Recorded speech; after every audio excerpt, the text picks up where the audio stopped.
Hello, Nancy. How are you?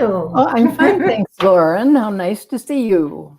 Nice to see you. And you can't even see my Chicago background. I put a Chicago background in your honor, Okay. and we're covering it up, but it's fine.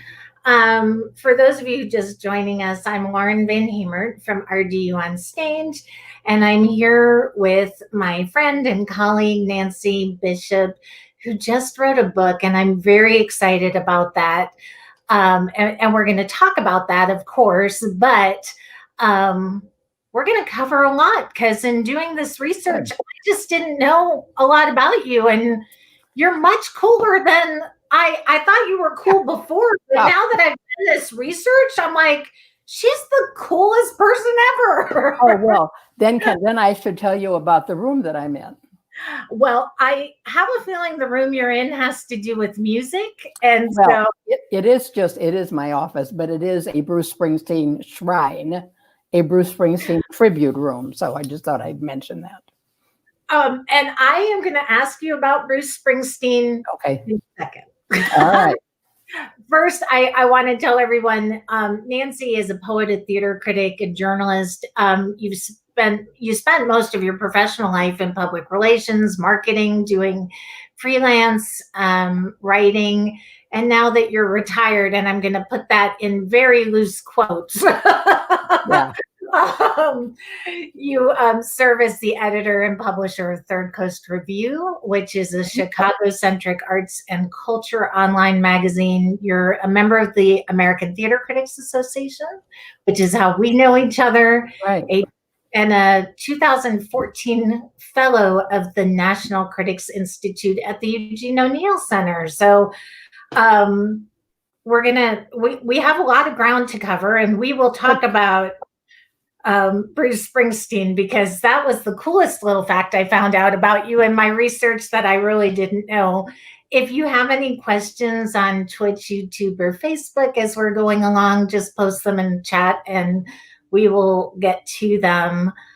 I want to start kind of at the beginning-ish. All right. It's a long time ago. It's okay. In some of your writing, you equate the timeline of your life with technology, because I could do the same thing. Mm-hmm. And I love that. And you start with a fountain pen at the age That's of right. 12. That's right. That's right. I really, really wanted that special fountain pen. Yeah. Did you get the fountain pen? I did. Yes, I did. My mother tried to hide the fact from me because she wanted me to be surprised. But yes, it was a Parker 51. It was a new kind of fountain pen then, back in the old days when I was 12 or 13. Yep. And did you know then that you wanted to be a writer, or it was just a cool pen, a cool gadget? Well, I did know. By the time I was in 8th grade, I was the editor of the Sayre School newsletter. So I did. I was already writing. I hadn't really done much writing before that. However, when I was growing up, and we had color comics in those days, in the Chicago Tribune, my favorite color comic on Sunday was Brenda Starr, Girl Reporter. She had flaming red hair, and she had great adventures getting her stories. I mean, it wasn't like there weren't guns and things involved, but she was always doing something besides writing. But she also wrote, sat down at her desk and wrote at her typewriter. And I thought, I want to be Brenda Starr, Girl Reporter. So I wanted to be Mary Tyler Moore, so I totally understand. Yeah, right. Can you talk to me? You mentioned your 8th grade newsletter. Can you talk to me about the teachers? And in the acknowledgments of your book, you acknowledge Mrs. Gilbert and Mrs. Jeffords. I love that you mentioned these teachers, because I credit my love of writing and grammar to my high school journalism teacher. So tell me about Mrs. Gilbert and Mrs. Jeffords and how they formed who you became as a writer. Well, Mrs. Gilbert was the 8th grade teacher, so it was because of her that I became the school newsletter editor, which we printed on a mimeograph machine. But she was a really good teacher. I just remember her being very strict about grammar, and and she would often make us or ask us to read our papers or reports in front of the class, and I often got to do that, and I liked doing that. So she was a very good teacher in terms of English language and writing. Mrs. Jeffords in high school was the language and literature teacher. Actually, I don't remember who the sponsor of the high school newspaper was, but Mrs. Jeffords was, she was just a wonderful teacher in terms of the literary works that we read through high school. I remember reading Macbeth with her and Tale of Two Cities, and just, loving them, and loving the way she taught us, the way she led us through all of this, because not everybody in the class wanted to be reading Tale of Two Cities. But she was very good at inspiring people to read, I think. So which is an important part of my life. What I find so interesting, for me, Mrs. Yaskin was the high school journalism teacher, and I had two English teachers, Mrs. Sheridan and Mr. Warren, and they were my English teachers in high school. And I really credit them with teaching me how to write, because there were so many kids when I went to college who didn't know how to write. And I really valued, once I got to school, got to Indiana University, the fact that I had these two extraordinary teachers who taught me how to write and really prepared me before I got there. Right. Yeah, it's very important. And, writing is really an important skill today. I don't even know if it's taught in the same way, but in any job you have, really, writing is very important. So I think it's really important. Whether you want to be a writer or journalist or not, you need to know how to write in pretty much any profession. Right, any kind of profession you're in, even if you're just writing letters and memos, or being able to get your thoughts put forward in a provocative or impressive way, you need to be able to write. So it's not just that you're being a journalist or a theater critic. So here's what I learned about you. I was reading through, so you have Third Coast Review, and that is the blog you founded and you edit and you publish, and then you have a lovely personal blog, poems and stories about your life. And really, these are the springboard to the book, which we're going to talk about. But on the very first blog post on your personal new blog in 2012 was entitled, "I Believe in Rock and Roll." Yeah. And this article you wrote, "I believe in the First Amendment, the democratic process, 3-day weekends, and free Wi-Fi. I believe someday the Cubs will win the World Series. But today I want to tell you why I believe in rock and roll." And you go on to talk about discovering MTV and Bruce Springsteen. So talk to me about your love of Bruce Springsteen. I want to know how many concerts. At that time, you had been to 28 concerts, but that was 2012. Yeah. I mean, what is it about his music that speaks to you? Well, I like rock and roll. I like the beat, but he also plays music that's more folk music like. But I love it best really when it's with the E Street Band, as the new album is. He has a new album out called Letter to You.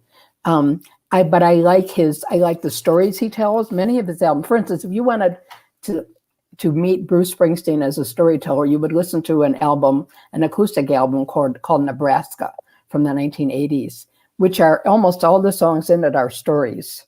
State Trooper, Highway Patrolman. There's a song called Nebraska, which is about a crime, the murder spree that took place in that state. There's a song called Atlantic City. So he's a wonderful storyteller. I've always loved that. I love his politics. They're like blue collar, left wing politics. And I love the music. I love it when he plays with the band best. That's the best. But I also love it when he is a solo performer, as he was in his Broadway show, Springsteen on Broadway, which I that was enough to see.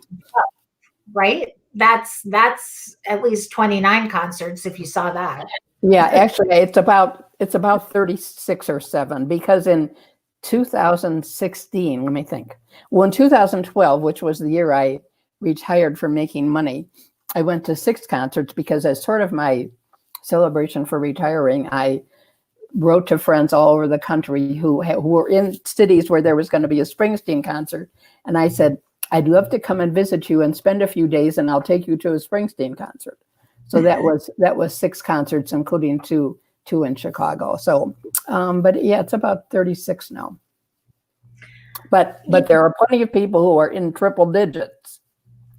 So who are the people in triple digits? The people, I mean, well, see, I didn't become a fan till I was middle-aged in the 1980s, but people who started who knew him when he started playing in the 70s, they were probably teenagers, they and have been to many concerts. I have a friend who I'm pretty sure he's over 100. So, So you saw your first concert of his in 1999, and you said it was life-changing on your blog. What was so life-changing about that concert? Because I guess I'd been to live concerts before, but I guess never. It's just, I actually can't explain it. It's sort of, I don't want to say it's spiritual because that's hokey, but it is, you just get wrapped up in the crowd thing. I do think it's the crowd thing.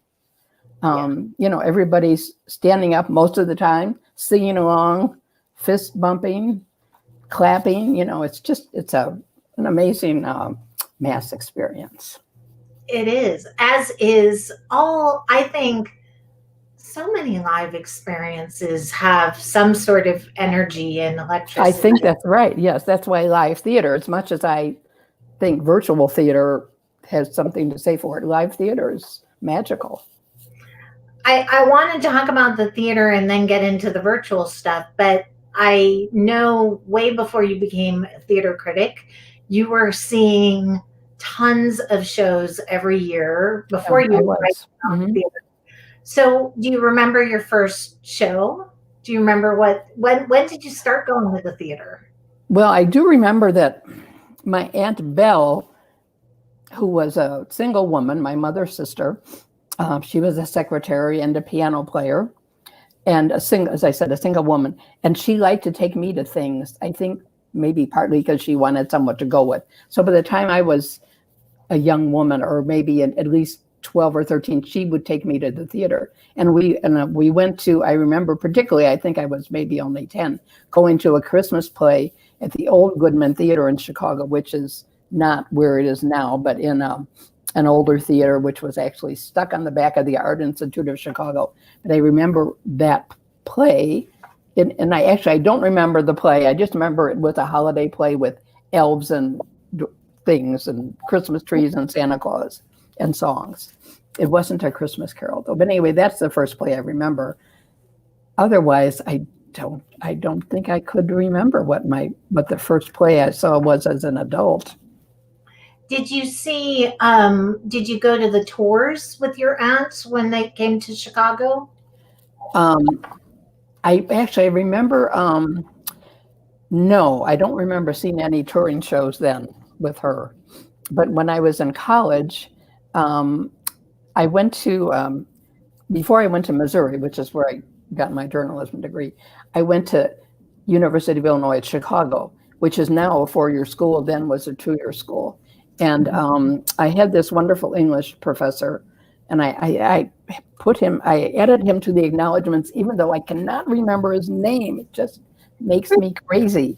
And I tried doing research, trying to figure out what his name was. Anyway, he was a wonderful teacher, and he was very, there were several of us in the class that I guess he thought were good students or worth, helping. And on a couple of occasions, he and his wife took us to the theater. Once to the opera at the Civic Opera House in Chicago, and once to a play at one of the big theaters, which was My Fair Lady, I think. Oh, I love that. I love that. So, on your personal blog, you made an argument that music and theater is meant to be seen live, and that you were fan of live theater before we got into this virtual realm. Mhm. You wrote recently, there's definitely a value in virtual theater. So talk to me about the value of virtual theater, because at the beginning of this pandemic, I questioned the value of virtual Right. theater. I thought, oh my gosh, if I have to see one more virtual show. It's growing on me now as theaters are getting better with the technology. But what do you see as the Yeah. value of Well, virtual? at the beginning, most theaters didn't even know what to do. It wasn't like they could have planned ahead for the pandemic. It just happened. So what the things that were available at first were mostly some shows that had been filmed at the time of earlier productions. And then we began to see some Zoom productions. And I I wrote an article, I've written a couple of articles specifically about virtual theater and the pros and cons. But recently I wrote one where I asked a few theater artistic directors to give me some comments, in particular about whether they felt being able to stream, which can attract people anywhere, not just in Chicago, if they felt that was going to be a benefit in the long run. And most of them did. Not all of them even were keeping track of where their viewers were, though. So I think there's some value in a small theater or even a big theater like Steppenwolf, for instance. Steppenwolf Theater in Chicago, I mentioned them in the article. They've had a number of virtual productions, both audio and visual, and they counted up the number of people in like 300 cities, I think, and 14 countries. Those may not be the numbers in my article. The numbers in my article are accurate. But in any case, so they've seen, and they were a well-known theater anyway outside Chicago. So they've seen, people in other places that are able to see a Steppenwolf production, which is great. So there's that. I think in the long run, the reason I think there's a place for virtual theater is that, and then a couple of the theater artistic directors said this, it's a way to explore new material and allow emerging performers and technicians and crew people to get exposure, to have their work to get exposure at a much lower cost. Then suppose you have a new play, or you even want to workshop a new play. You can workshop it on Zoom, for instance, and get a feeling for how the story works. There's one theater in one of the suburban theaters in St. Charles, Illinois, called the Kane Repertory. They did a series they called New Play Lab, which were workshopped plays. And because, which meant they weren't ready for prime time yet, they were testing them out. So you couldn't review them technically. But because they were able to do them inexpensively via Zoom, they had some very good actors, Chicago actors. They had equity performers in their shows. And so they were very interesting to see. And they felt there was some value, really great value, in getting to expose these new plays to an audience and test them. So there's that. I think actually one thing none of those theater companies mentioned, though, or those artistic directors that I talked to, is the accessibility question. Because virtual theater then is available to people who, for various reasons, maybe people with hearing or vision problems. They can make adjustments in their home theater setup so they can see and hear properly, where going to the theater might be very difficult. Not all theaters are set up for wheelchairs. Some people just don't like to sit in some of these small storefront theaters have, and actually Broadway theaters, plenty of the old Broadway theaters have tiny little seats. And they're not very comfortable, and there's no leg room. So, you can be more comfortable at home. So I think in the future, a mix of streaming and live theater is going to be an important thing. And actually last night, I attended a short virtual event by one of the local theaters that was making an announcement about its future. And they particularly mentioned that they wanted to, in the future, include new technologies as part of their live theater experiences. They're learning things about what's going on this year that they want to incorporate as they move ahead. So I thought that was interesting. So interesting to me. And I do, it's really interesting. A lot of the theaters I've spoken to have mentioned the accessibility piece, and a plus for keeping it around. And a lot of theaters that are inching towards reopening here are doing hybrid performances where they're inviting a handful of people into the theater, but then they're filming it and streaming it. So maybe there's a place for it. I'm not a fan. Nothing takes the place of live for me, and so it's very difficult for me to I don't know. There's something about sitting in a dark room without your phone, without technology, without the laundry machine going off. I know, right. No, it's exciting. That moment that you go in the theater, that moment when the lights go down and everyone's sitting there waiting for something to happen. No, that's very exciting. You're immersed. And so for me, the virtual things that have been done locally are very experimental. We've chosen not to review them because I really do feel that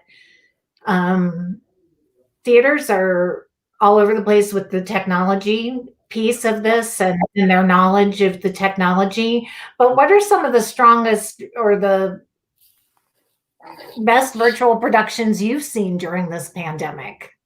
The ones that you've just as a straight Zoom actors in Zoom boxes productions, the Public Theater in New York did four of the Apple Family plays.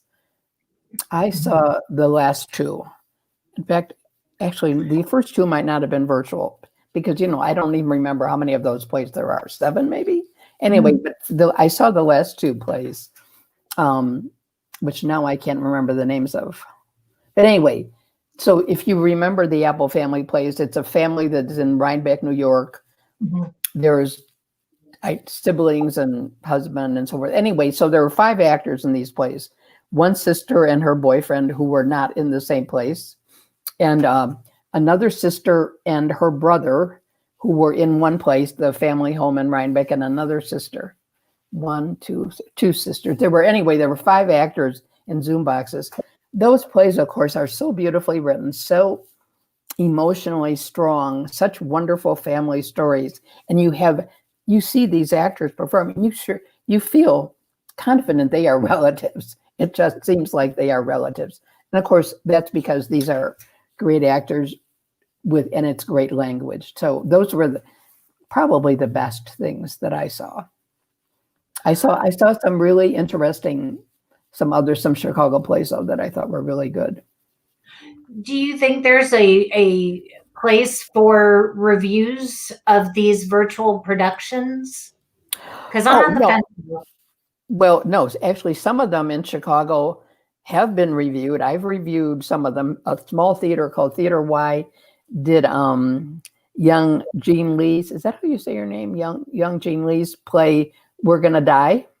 Which, of course, the title seemed awfully relevant. But that was done as a Zoom production. It was really very, very good, well acted and well directed. So we reviewed that. Anyway, I've reviewed a number of virtual plays, yes. Okay. So the only ones that weren't were these workshopped sort of plays. Workshopped, works in progress. Works in progress, right. Something else that has happened during this pandemic, of course, is the murder of George Floyd. Within a month or two following his murder, we saw theaters all over the country come out with solidarity statements, and we saw this rising up in New York with the DC White American Theater Movement. We served on the board of 2 theaters, as well as on the board of the ACLU of Illinois for 18 years. Yeah. Do you think this historic moment marks some sort of cultural shift in theater as far as the stories we're going to see on stage, who gets to tell those stories, and who are the players behind the scenes, the board members, who's invited to sit at the table? Yeah. Well, at first place, I have to say I'm not on the board of theaters now because, of course, the theater critic can't do that. This was years ago, but it was a great, having been a theater fan for many years, being on the board of these two theaters was a wonderful experience, even though they both had horrible financial problems. I think most theater people feel there is a great need to respond to what's happened this year in terms of racial justice. And I do think we'll be seeing more performances and more productions and more scripts by African American writers, by people of color in general, by LGBTQ people. Whether that's going to be supported by the board of trustees of big theaters, I don't know. I don't know.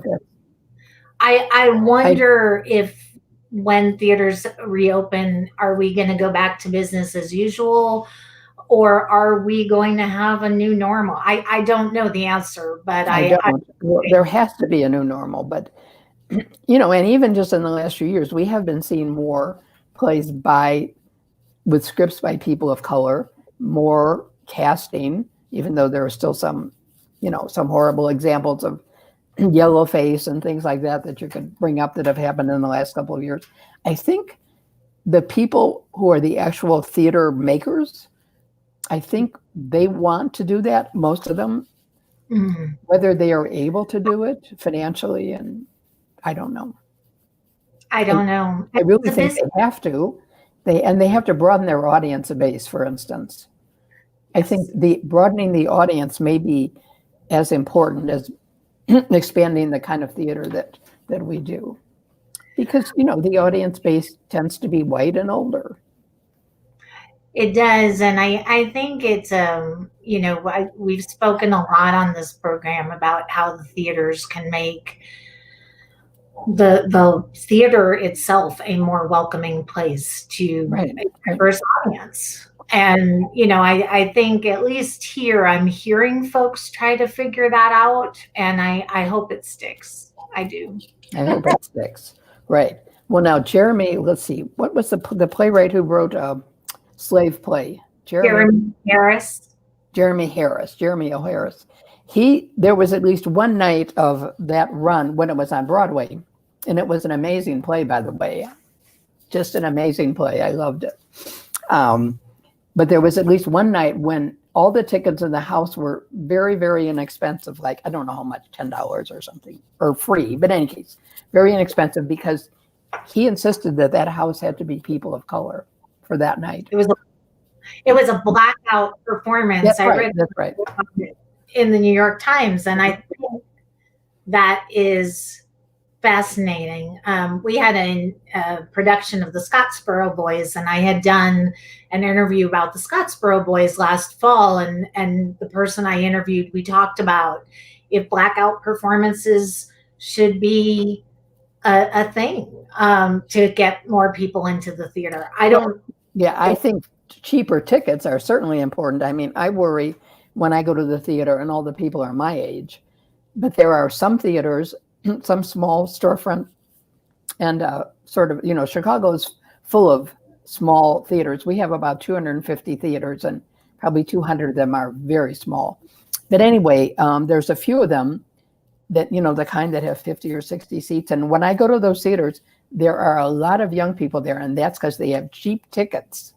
I think getting the prices of theater tickets down so they're closer to, I don't know, a movie, in case anybody's going to movies anymore, but, definitely under $20, if not cheaper. I agree.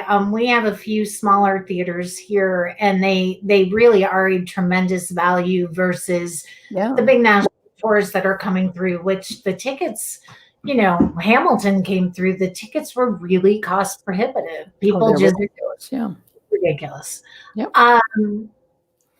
It's really interesting to me, and I don't even know, I haven't spoken a lot about this topic, but You're one of my few friends in Chicago, so I'm going to ask you this question. Okay. On RDU on Stage several months ago, we started something called Torn, a group of Black artists asked to use this platform to talk about racism in the theater. And they called it Theater on Racist Negativity. And we had these panel discussions at the beginning, right after George Floyd was murdered. We were doing these every week, and now we do them every other week. Yeah. And it's always a diverse panel. It's always a different diverse panel of artists, and it's really fabulous. But there was a Chicago-based artist who had come to North Carolina for several regional shows, and they had invited him to sit on one of these panels, and it was a very positive experience for him. And he called me afterwards and said, "We have to do this in Chicago. We have to set up this model in Chicago and have artists in Chicago talking in a similar, candid, open way to how the artists in Raleigh are talking." And we started down this path of doing Torn in Chicago. These two Black actors in Chicago, Chicago-based actors, wanted to do it and got me very excited about it. And at one point, we had a big Zoom meeting with a lot of theater people in Chicago. Oh, good. And I realized very quickly that it at least from the outside, it seemed very contentious. It seemed like it was a hard. We never ended up doing it because an artistic director in Chicago called me up and basically said, "You're in way over your head. Please mind your own business." Oh, wonderful. Because they didn't think of it themselves. So actually, you probably need to have they thought of it themselves. But then you had Chicago actors involved. Huh, interesting. Chicago actors and these poor Chicago actors, they really, I think their hearts were in the right place, but they were very young. And they just called me and said, "Lauren, we can't, if these artistic directors aren't on board." It is there. I mean, I know in Chicago, there's a lot of artistic directors who've stepped down. There's been some shifting of the guard, it seems, with some of the larger theaters there. Is there, I don't want to say is there racism in the theater in Chicago, because there's racism everywhere, but is it as contentious a theater community as it seemed to me as an outsider getting a glimpse? Well, there have been a number of matters of contention lately. Like there was a whole Me Too thing, of course. There's a Not in Our House movement, which was the result of sexual abuse that took place in a number of theater companies. At least two of which have closed now. So there's that. There are a number of mainly Black theater companies. Would it make sense for a series like you're talking about to be sponsored by a Black theater companies? Were they trying to broaden the scope? They were trying to broaden the scope, and they had because I'm not in Chicago, I don't know the players in Chicago. I should have called you, Nancy, and said, "What am I getting myself into?" But but unlike here, where I really do know the players and the artistic directors, it's worked here, but I think it's worked here because the actors involved on our local level and me, we know this local community, and we didn't know Chicago. So I think that was the biggest issue. But yeah, it would have been an interesting conversation, an interesting road to go down in Chicago, because I looked at it as, oh, it's a big city. They don't have the problems we have here. We're in the South, but nope. It's a whole different set of problems. It's a different set of problems. Yeah. So I think something like that might work if either one of the big theaters, or say an organization like the League of Chicago Theaters, that had some kind of overarching responsibility, when that's only a membership organization. But if there was some sponsorship by a big organization, something like that might work. There's been a lot of, and actually, how would you do it? You were doing it in this format, right? You were doing them Facebook Live events. Facebook Live. They are Facebook Live events. And like I said, locally, we continued to do it. Pretty much it started the week after George Floyd was murdered, and it's continued up until 2 weeks ago. There'll be one tomorrow night. So we do it. We've done it consistently, and the actors here who have been involved in it really do think it's making a difference. But I'm wondering, when I think about that model in other cities, especially a city like Chicago, which I really do love Chicago so much. I wanted to move there for the longest time. A great place, I have to tell you. It's a good place, good theater, good culture, good food. I was set to move there until Hurricane Andrew blew away my parents' house, and I never left my Wow. But anyway, you have to tell me more about this Zoom call offline, Lauren. I would be interested in knowing more about it. Maybe we can pursue it a little bit. We'll talk more about it for sure. In addition to music and theater and art, you talk a lot about politics in your blog. Oh, yes. And in your book. And one notable thing for me as a journalist, from a journalism perspective, about this administration, outgoing administration, is that there's been a full-out assault on news media. Our president citing fake news, members of his administration talking about alternative facts. In your career as a writer, do you ever recall this kind of assault on media? Not to this extent. There have been times when the relationship of the news media to government was contentious, certainly.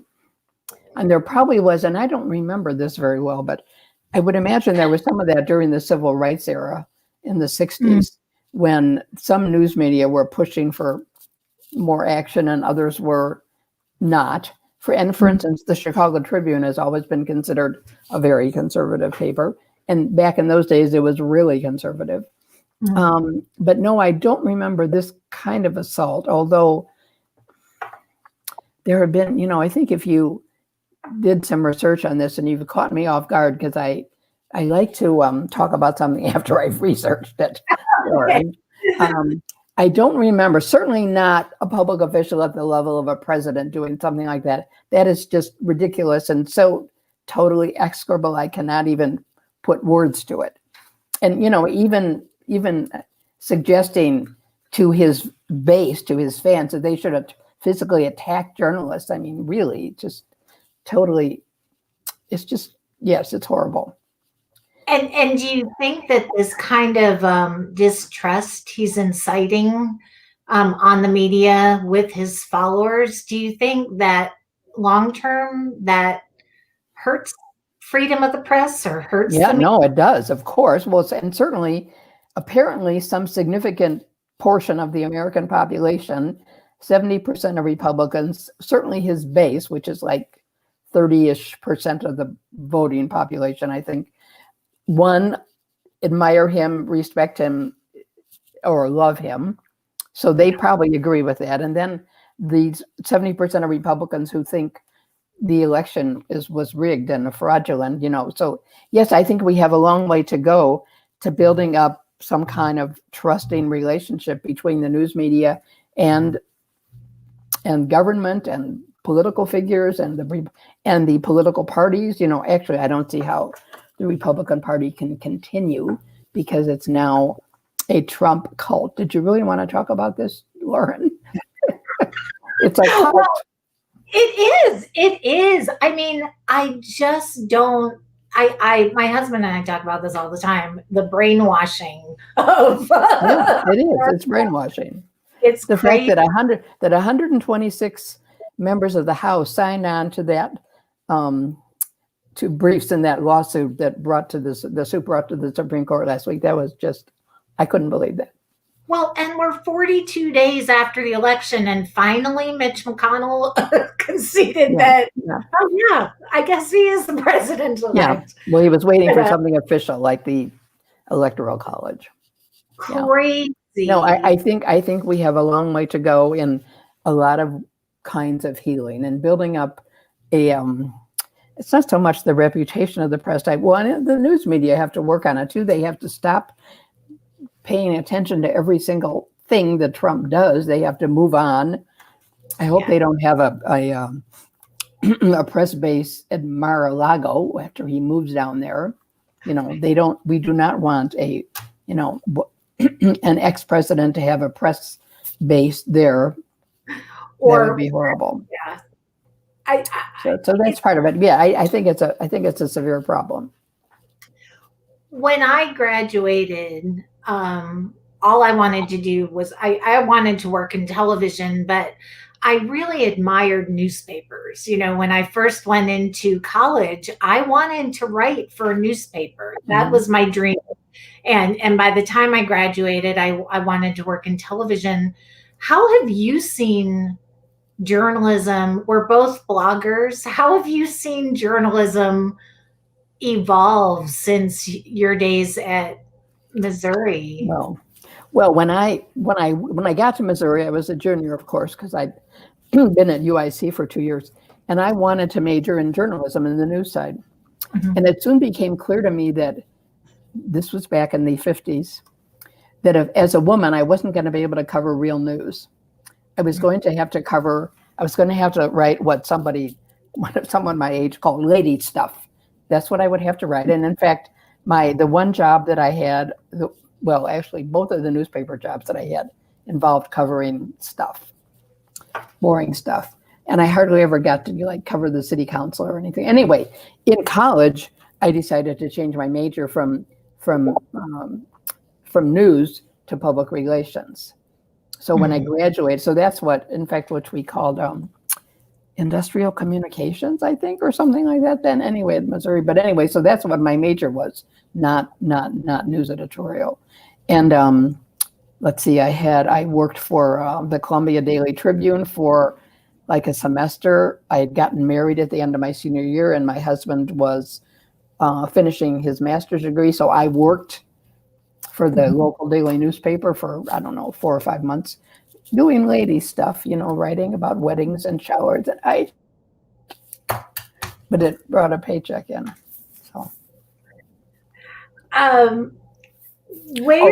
Evolution. Anyway, women have made huge strides. I just wanted to finish that. Women have made huge strides in covering everything, in anchor roles and all kinds of foreign correspondent roles on television and newspapers. So yeah, we've made big strides there, and some strides for people of color. Not enough yet, but truly, yes. Yeah. And what direction do you think the field is going? Because more and more newspapers are closing up shop or going to online models. News commentators. My mom spends her evenings watching MSNBC, and I was watching with her one night, and it occurred to me, they're not journalists, they're talk show hosts. They've got during the day. I think it's that way on all the cable news channels. During the day, there's news, and by the time you hit 5 or 6 o'clock Central Time, it goes to, as much as I admire Rachel Maddow and Lawrence O'Donnell and Chris Hayes and so forth, they're not reporters. They're commentators, and very intelligent ones. So that's the same way with CNN and Fox. And it's all of them are the same, no matter what station you're watching. You have to pick your poison. Right. Yes. So where do you think the field's going? I think newspapers are going to die. How can you? Maybe it'll take 50 more years, but look who's reading newspapers. Me. Older people. I mean, the audience base for newspapers is aging, just like theater. But young people read the news on their phones. Yes.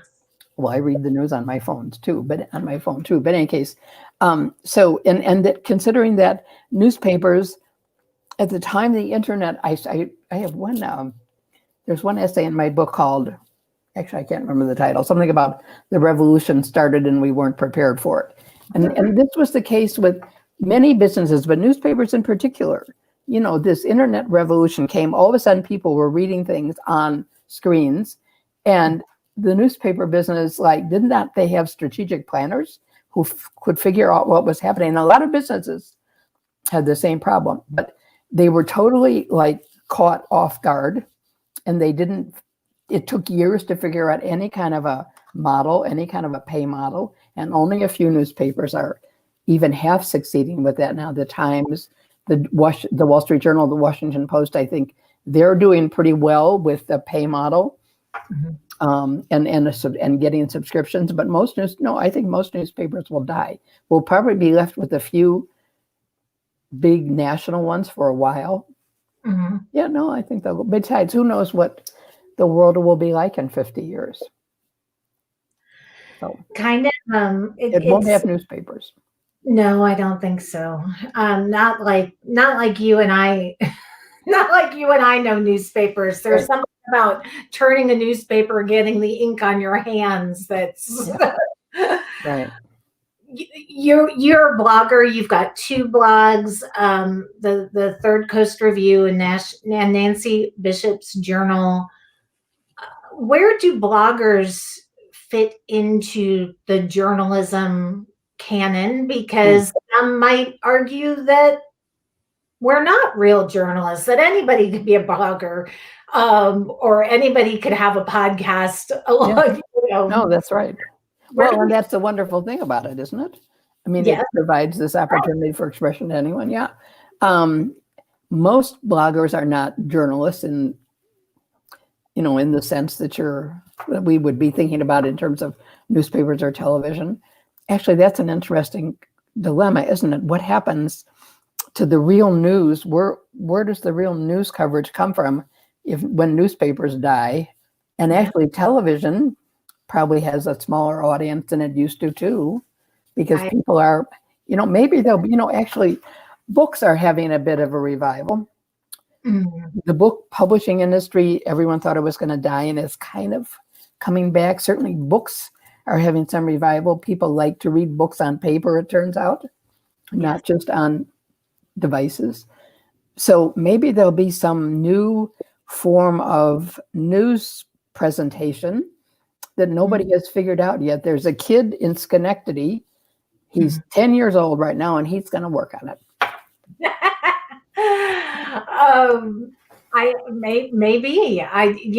And yet there's still kids going to journalism school. My son, changed his major, and he's majoring in multimedia journalism, whatever that is. So we'll see what happens. Well, I think there are going to be big changes in it, and it's hard to say what they will be. I hope, bloggers are a whole nother form of communication, and I think it's a wonderful thing that anybody can have a podcast and all kinds of arcane topics can be covered. There's a blog called 99% Invisible. Yeah, 99% Invisible. And they have the two bloggers are podcasters, have a book out now. And what they write about is all the strange and interesting parts of a city that you don't see, not the beautiful architecture, but how the sewers are built and how things are constructed, and highway signage and city flags and, all kinds of amazing things. I love their blog, their podcast, and I want to buy their book. Anyway, so it gives the opportunity for all kinds of new material to be covered. Absolutely. Your older son, I think it's your older son, who lives in North Carolina. Yeah, he does. And you've been here many times over the years. I have, yeah. Even wrote about a visit to Triad Stage on one of your trips and on one of your blogs. Yes. Yes, I think that was just a year or two ago when we saw Man of La Mancha. Oh, that was recent. I didn't even see that blog post. I saw, Well, oh, I'm not sure I wrote a blog post about what. Were you thinking of a Christmas play? it was like a snow Yeah, something. Was right. it was a while back. That was So, a while back, right? I went with my son's mother-in-law. I'm good friends with my son's mother-in-law, my daughter-in-law's mother. Yeah, we went to see that play together. so what are the holidays looking like for you this year amidst this Yeah. pandemic? Well, my son has lived in North Carolina for 30 years. And this was the first time I didn't spend Thanksgiving there in 30 years. So, Mm. and through those years, I mean, at first he wasn't married, and then he was married, and then he wasn't. And now he's been married for years to this lovely woman, and they have 3 boys. And so we visit on Zoom. So that we had a Zoom Thanksgiving, and I had a visit. My other son lives here in a Chicago suburb, and actually I get to see him now and then because he works for a home construction company, and he's working on a big project just a mile or so from where he lived. So in the past, and he usually works in this neighborhood downtown Lincoln Park, close Mhm. in. So we would go have lunch. We would have lunch at a restaurant. But recently, twice now, we've had socially distanced lunches at his workplace. So anyway, Mm. I got to see him the day before Thanksgiving. Well, that's good that you can see them. And I guess it's good that you can connect via Zoom, although I know it's not the same. I It's know, not but the it's just I have a couple of groups of friends that we get together on Zoom every now and then because we'd go to dinner, have lunch together, something like that, and we can't do that. So now we have a Zoom chat. My book group meets on Zoom. So Mm. Well, I asked some of my guests to share something with our Mhm. audiences. Did you bring a show and tell for this show and tell series I'm doing? Okay. Well, actually, I have 2 things Okay, good. to show and tell. Okay. First is it is a playbill. It is from Bill Irwin is one of my favorite performers. He's an absolutely stupendous actor and clown. And this is from his show on Beckett, and Mhm. actually I reviewed the virtual version of this. Actually, I saw the play at Irish Repertory Theater in New York in 2018. It's a Mhm. one-man show where he clowns and talks about Samuel Beckett and why Beckett's language is important to him as an actor. Mhm. Um, and I have seen him many times in other things on stage. I really admire him. But anyway, so just recently, Irish Repertory Theater did I thought it was going to be a filmed version of the 2018 play, and it was not. It was a new adaptation on screen now. So I actually reviewed that just a month or so ago. So he's one of my favorite performers. I really like him a lot. In fact, another part of this is that, Lauren, you may remember that when we have our New York meetings, a theater critics meet in New York, we have a luncheon at Sardi's and Yes. invite a lot of theater people. Well, that year, it was 2018, the person who was planning the luncheon told me that Bill Irwin was going to be one of the guests. And I thought, oh my God, because one of the members introduces each of these actors who comes. I said, has anybody claimed Bill Irwin yet? And no one had. So I got to meet Bill Irwin and introduce him at the event. And I have a picture of Bill Irwin and me. So, it's like pretty exciting. So anyway, the work is meaningful and the experience was meaningful. So, and then I have one other thing. Let's see if Okay. I can grab this. One of the essays in my book is called I Love Type.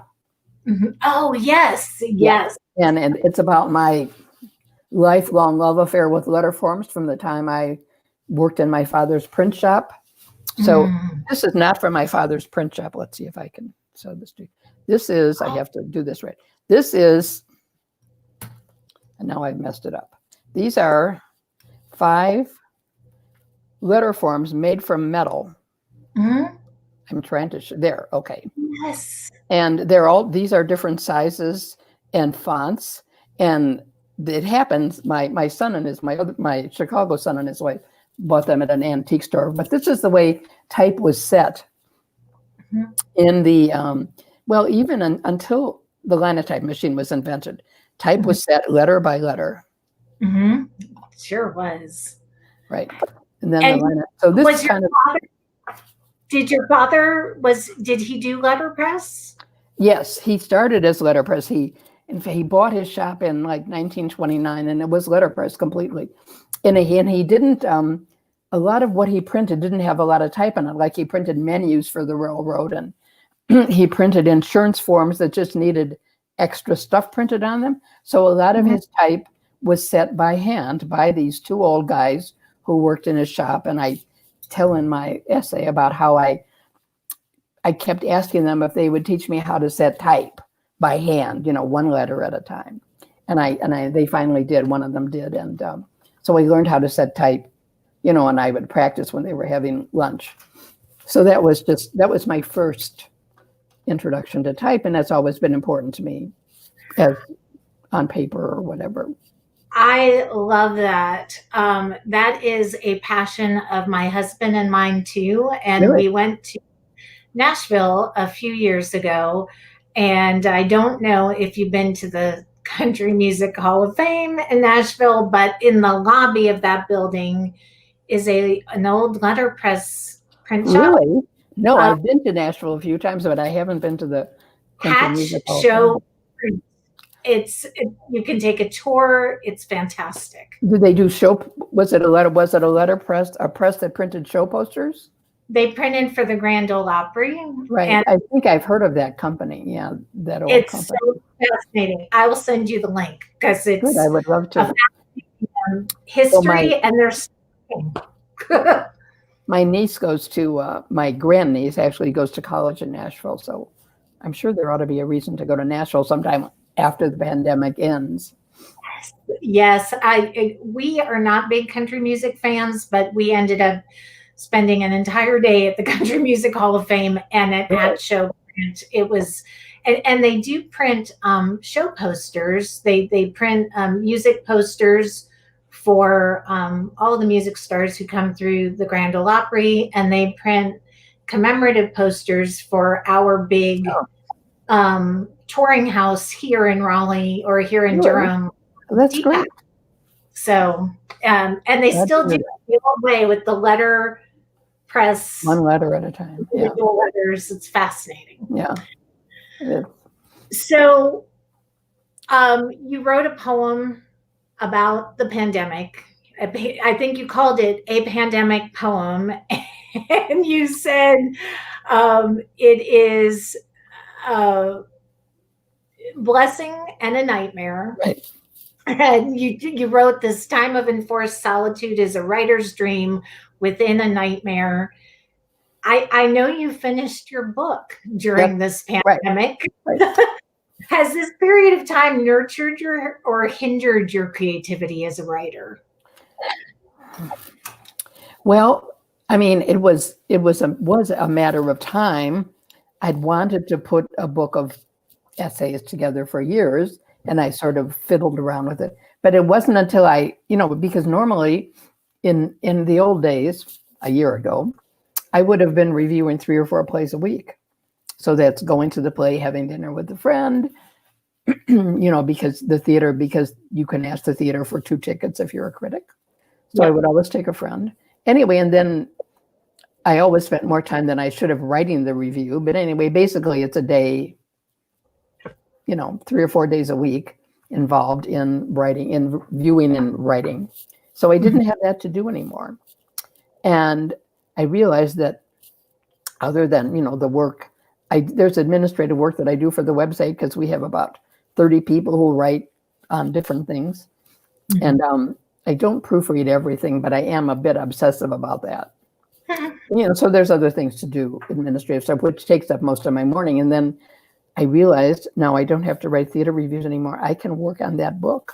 And I set a schedule for myself so that I would do that, and finish it. And I did. So so that's the blessing part of it.